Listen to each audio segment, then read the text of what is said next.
ஓம் நம சிவாய நமக. தென்னாடுடைய சிவனே போற்றி, எந்நாட்டவருக்கும் இறைவா போற்றி.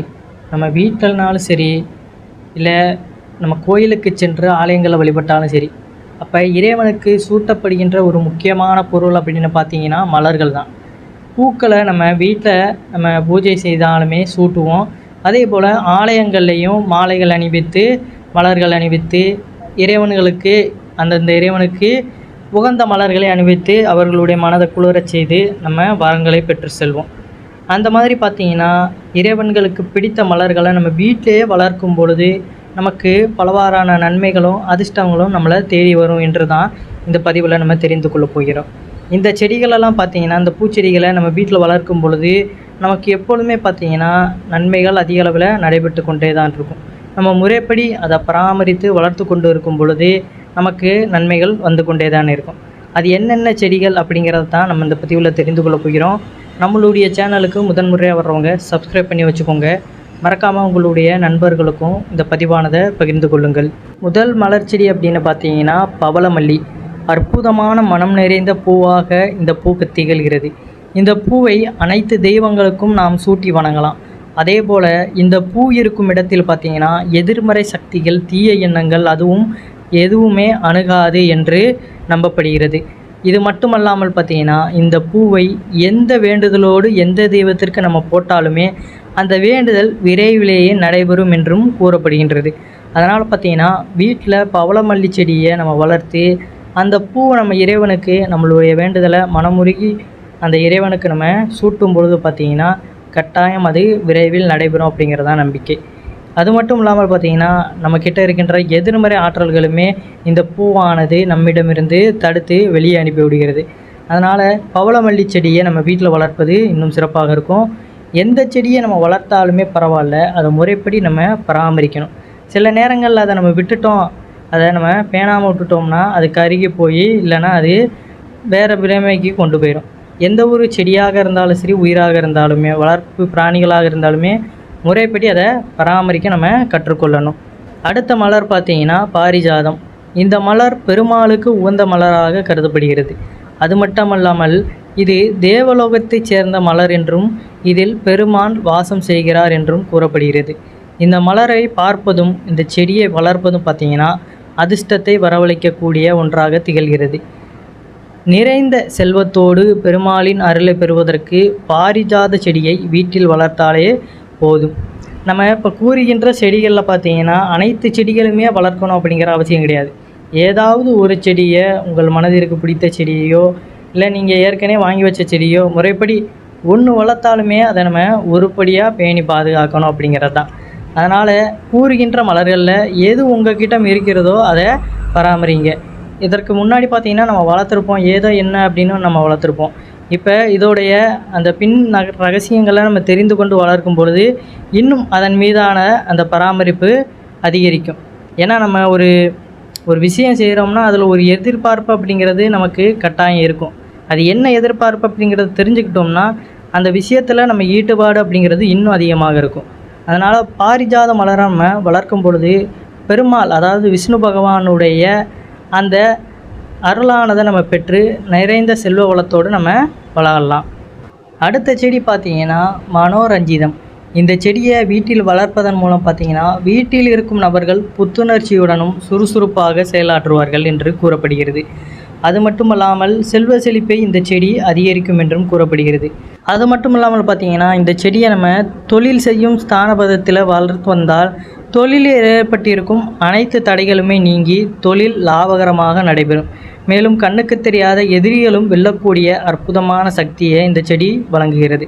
முக்கியமாக பார்த்திங்கன்னா இந்த மனோரஞ்சிதம் செடியை நம்ம தொழில் செய்யும் இடங்களில் வைப்பது மிகவும் சிறப்பாக இருக்கும். தொழிலும் பார்த்திங்கன்னா சிறப்பாக சுறுசுறுப்புடனும் பணியாற்றுவார்கள். நமக்கும் பார்த்திங்கன்னா லாபம் நன்றாக வரும். அதே போல் கண்ணுக்கு தெரியாத நமக்கு நம்மளுடைய உழைப்பை பார்த்தும் சரி, நம்மளுடைய உயர்வை பார்த்தும் பொறாமைப்படுகின்ற அந்த குணமுள்ளவர்கள் நம் கடைக்கு வந்தாலுமே அந்த எதிர்வினைகள் பார்த்திங்கன்னா நம்மளை ஒன்றுமே செய்யாது. கண்ணுக்கு தெரியாத எந்த ஒரு பிரச்சனைகளுமே இந்த செடியின் மூலமாக நமக்கு அது சரியாகி விடுகிறது அப்படிங்கிறது. மனோரஞ்சிதம் செடியை பார்த்திங்கன்னா நம்ம கடைகளில் வளர்ப்பது சிறப்பு வாய்ந்த ஒன்றாக கருதப்படுகிறது. அடுத்த பூச்செடி என்னென்னு பார்த்திங்கன்னா செண்பக பூச்செடி. இந்த செடி யார் ஒருவருக்கு அதிர்ஷ்டம் இருக்கிறதோ அவர்களிடம்தான் இருக்கும் என்று கூறப்படுகிறது. மேலும் இந்த செடி சுக்கிர பகவானின் அம்சமாக திகழ்வதால் யார் வீட்டில் இந்த செடி வளர்ந்து பூக்கள் மலர்கிறதோ அந்த வீட்டில் சுக்கிர பகவானின் அருள் பரிபூர்ணமாக கிடைக்கும் என்றும் செல்வ செழிப்புடன் நிறைந்த செல்வத்துடனும் வாழ்வார்கள் என்றும் கூறப்படுகிறது. இந்த மலர்களை மகாலட்சுமி தாயாருக்கு வெள்ளிக்கிழமை தோறும் பார்த்திங்கன்னா நம்ம சூட்டி கொண்டு வந்தாலே மகாலட்சுமி தாயார் மனம் குளிர்ந்து நமக்கு செல்வ செழிப்பை ஏற்படுத்தி தருவார் என்றும் கூறப்படுகிறது. செண்பக பூச்செடி பார்த்திங்கன்னா பெரும்பாலும் அனைவராலுமே வளர்க்க முடியாது. அந்த அதிர்ஷ்டம் அப்படிங்கிறது அதை வளர்க்கக்கூடிய அந்த நபராக நமக்கு அதிர்ஷ்டம் இருந்தால் தான் அதை நம்ம வளர்க்க முடியும் அப்படின்னு கூறப்பட்டுள்ளது. இந்த செடியை நம்ம வளர்ப்பதனால சுக்கிர பகவானுடைய அருளாசி பார்த்திங்கன்னா நமக்கு முழுவதுமாக கிடைக்கப்பெறும். இந்த பூவும் பார்த்திங்கன்னா நம்ம வீட்டில் நம்மளால் வாங்கி வளர்க்க முடியாது அப்படிங்கிற பட்சத்தில் அது மிகவும் நன்றாக இருக்கும். அதனுடைய பூவை பார்த்திங்கன்னா வெள்ளிக்கிழமை தோறுமே மகாலட்சுமி தாயாருக்கு சூட்டி கொண்டு வரும்பொழுது நம்மளுடைய வீடு பார்த்திங்கன்னா எப்பொழுதுமே மங்களகரமாகவும் லக்ஷ்மி கடாட்சம் என்றுமே குறையாத அளவுக்கு நிறைந்திருக்கும் அப்படிங்கிறது தான் நிதர்சனமான ஒரு உண்மை.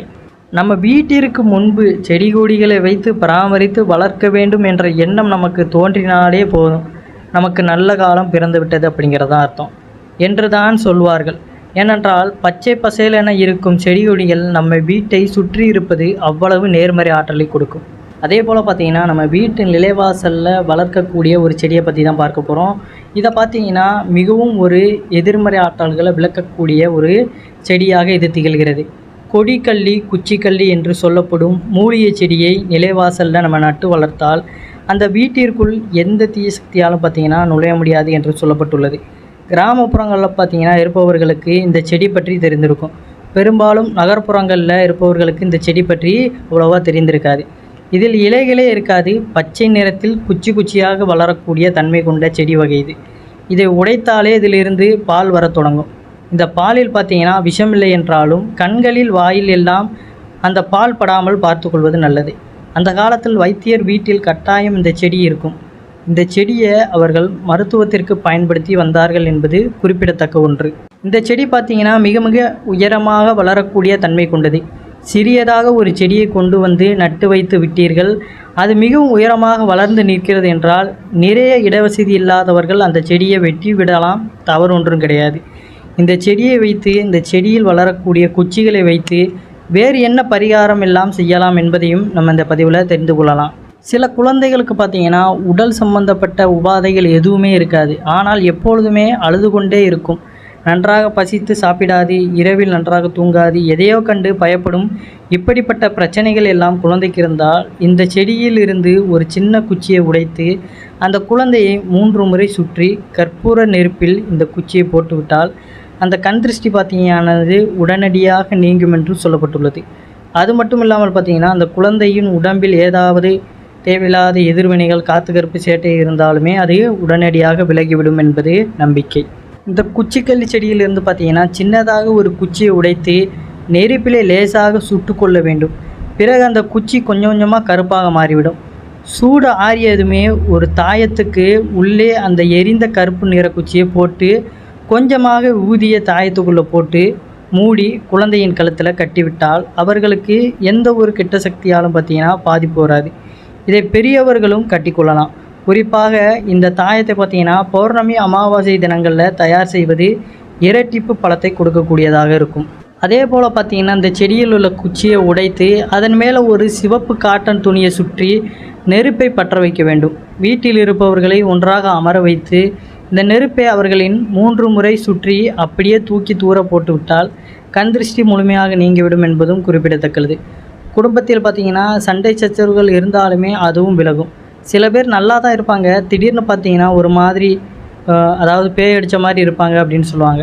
ஏதோ காற்று கருப்பு சேட்டை பிடித்து விட்டது என்று சொல்லுவார்கள் பார்த்தீங்களா. அப்படிப்பட்டவர்கள் பார்த்திங்கன்னா இந்த சமயத்தில் இந்த குச்சியை வைத்து கண் திருஷ்டி எடுத்தால் உடனடியாக உடம்பை பிடித்த எதிர்மறை ஆற்றல்கள் பார்த்திங்கன்னா விலகும் என்பது நம்பிக்கை.